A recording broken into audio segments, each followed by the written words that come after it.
കർത്താവ് നിങ്ങളോടുകൂടെ അങ്ങേ ആത്മാവോടും കൂടെ. വിശുദ്ധ മത്തായി അറിയിച്ച പരിശുദ്ധ സുവിശേഷത്തിൽ നിന്ന്. കർത്താവേ, അങ്ങേക്ക് മഹത്വം. അധ്യായം 9 മുതലുള്ള തിരുവചന ഭാഗം. അക്കാലത്ത് യാത്രാമധ്യേ മത്തായി എന്നൊരാൾ ചുങ്കസ്ഥലത്തിരിക്കുന്നത് യേശു കണ്ടു. യേശു അവനോട് പറഞ്ഞു, എന്നെ അനുഗമിക്കുക. അവൻ എഴുന്നേറ്റ് യേശുവിനെ അനുഗമിച്ചു. യേശു അവൻ്റെ ഭവനത്തിൽ ഭക്ഷണത്തിലിരുന്നപ്പോൾ അനേകം ചുങ്കക്കാരും പാപികളും വന്ന് അവനോടും ശിഷ്യന്മാരോടും കൂടെ ഭക്ഷണത്തിനിരുന്നു. ഫരിസേയർ ഇത് കണ്ട് ശിഷ്യന്മാരോട് ചോദിച്ചു, നിങ്ങളുടെ ഗുരു ചുങ്കക്കാരോടും പാപികളോടും കൂടെ ഭക്ഷിക്കുന്നത് എന്തുകൊണ്ട്? ഇത് കേട്ട് അവൻ പറഞ്ഞു, ആരോഗ്യമുള്ളവർക്കല്ല, രോഗികൾക്കാണ് വൈദ്യനെക്കൊണ്ട് ആവശ്യം. ബലിയല്ല, കരുണയാണ് ഞാൻ ആഗ്രഹിക്കുന്നത് എന്നതിൻ്റെ അർത്ഥം നിങ്ങൾ പോയി പഠിക്കുക. ഞാൻ വന്നത് നീതിമാന്മാരെ വിളിക്കാനല്ല, പാപികളെ വിളിക്കാനാണ്. കർത്താവിൻ്റെ സുവിശേഷം. ക്രിസ്തുവേ, അങ്ങേക്ക് സ്തുതി.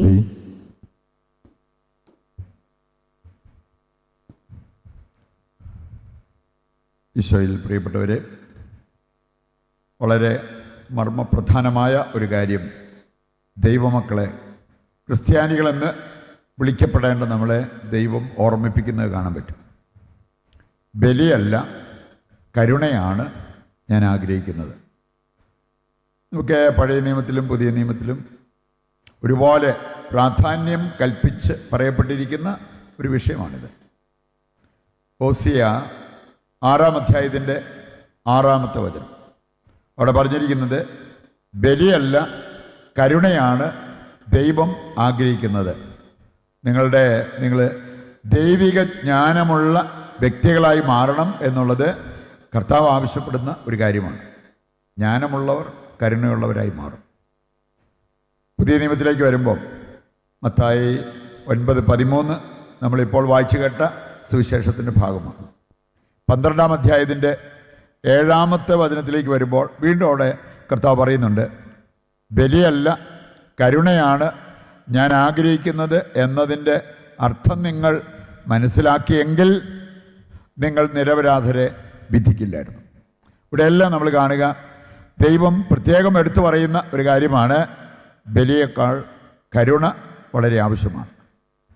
സുഭാഷിതങ്ങളിൽ നമ്മൾ വായിക്കുന്ന ഒരു കാര്യമാണ്, ബലിയേക്കാൾ കരുണയും നന്മയും.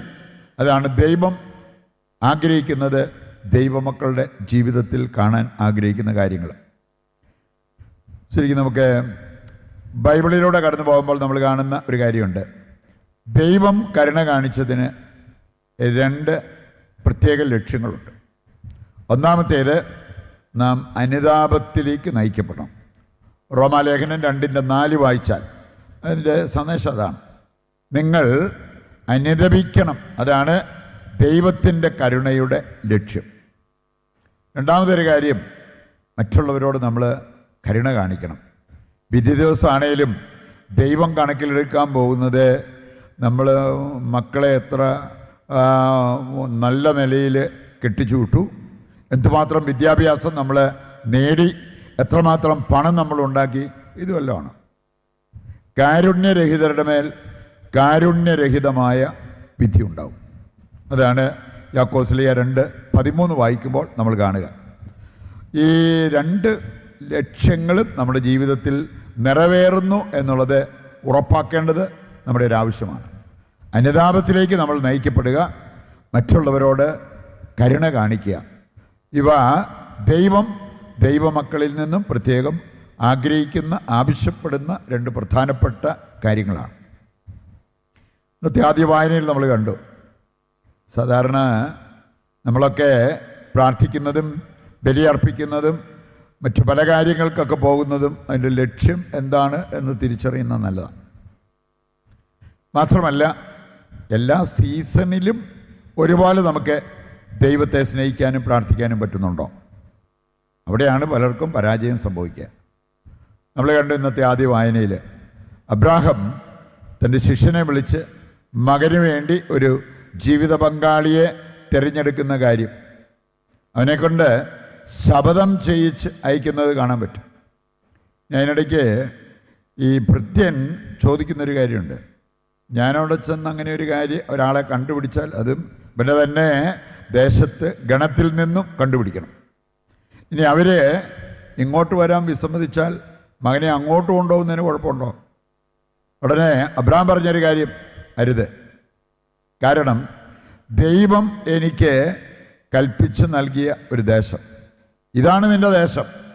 നിൻ്റെ മക്കള്, കൊച്ചുമക്കള് എല്ലാവരും വളരേണ്ട ദേശം, ഈ ദേശം വിട്ടു പോകരുത്. നമുക്കിന്ന് അനുസരിക്കുന്നതാണോ പ്രധാനപ്പെട്ടത്, അതോ ഏതെങ്കിലും ദേശത്തെത്തുന്നതാണോ? നമ്മൾ മനസ്സിലാക്കിയിരിക്കേണ്ട ഒരു കാര്യം. അതുകൊണ്ട് ഇതുപോലത്തെ പ്രതികൂല സാഹചര്യങ്ങളിൽ ദൈവത്തോട് വിശ്വസ്തത പുലർത്താൻ നമുക്ക് പറ്റുമോ? അത് ദൈവം അന്വേഷിക്കും. ഒരു കാര്യം വചനം കൃത്യതയോടെ പഠിപ്പിക്കുന്ന ഒരു കാര്യമാണ്. നിനക്ക് പാപം ചെയ്യാനുള്ള കഴിവും പാപം ചെയ്യാനുള്ള അവസരം ഉണ്ടായിട്ടും നീ പാപം ചെയ്യാതിരിക്കുന്ന വ്യക്തിയാണെങ്കിൽ നിന്നെ ദൈവം അനുഗ്രഹിച്ചിരിക്കും. ഇതാണ് വിശ്വസ്തത, ഇതാണ് ആത്മാർത്ഥമായ സ്നേഹം. പലപ്പോഴും നമുക്ക് പറ്റുന്നത് നമ്മുടെ സ്നേഹം പ്രഭാത മഞ്ഞ് പോലെ മാഞ്ഞു പോകുന്നതാണ്.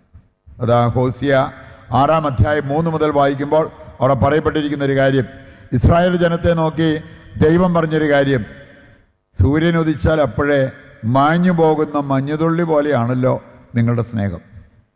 കാർമേഘം വന്നിട്ട് പെട്ടെന്ന് അതെല്ലാം മാറിപ്പോയിട്ട് എല്ലാം പ്രകാശിതമാകുന്നത് പോലെയാണല്ലോ നിങ്ങളുടെ സ്നേഹം. അതല്ല നമുക്കുണ്ടാകേണ്ടത്. സാഹചര്യം അനുകൂലമാണെങ്കിലും പ്രതികൂലമാണെങ്കിലും ദൈവത്തെ നാം സ്നേഹിക്കണം, സുവിശേഷം നാം പ്രഘോഷിക്കണം. ഇതെല്ലാം കർത്താവ് നമ്മെ പഠിപ്പിച്ചിരിക്കുന്ന കാര്യങ്ങളാണ്.